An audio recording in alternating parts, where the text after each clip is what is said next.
Hey guys, did you know Father's Day is coming, and one of the most beloved but also somewhat dreaded gifts are neckties. Oh yes, we love to give our dads neckties, right? But maybe they don't like to receive them. So I say, let's do something different. We're gonna take some neckties and make a fun gift for dad that can be used even for grandpas, using an old tie that is theirs, or an old tie of grandpa's, or maybe somebody you love passed away, a brother, so on. You get the idea that we could turn a necktie into something fun. Before I go on though, I want you to hit that subscribe button down below. Also ding that bell icon so you can get notifications right away. Also head to prodigalpieces.com. You can subscribe to my free email newsletter. It comes right to your inbox as often as you want. You can select how you'd like to receive it. You get on my post right there, ready to go. Okay, let's get our craft on and I'll show you what I'm gonna do with those neckties. Take a peek.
fun was that? Really, I can't say enough how cool it is to take something that's unused and make it useful.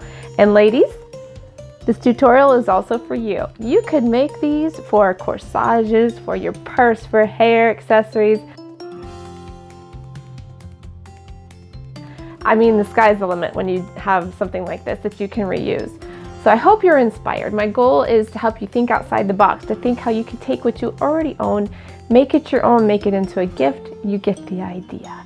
So don't forget, subscribe, hit that bell icon, and don't forget to pop over to prodigalpieces.com. You can see all my other projects on my channel and on my blog. I've been doing this for about 8 years now. Plenty that I've shared with you. Until next time, from Reduce, Reuse, Refashion, Larissa at Prodigal Pieces. Bye!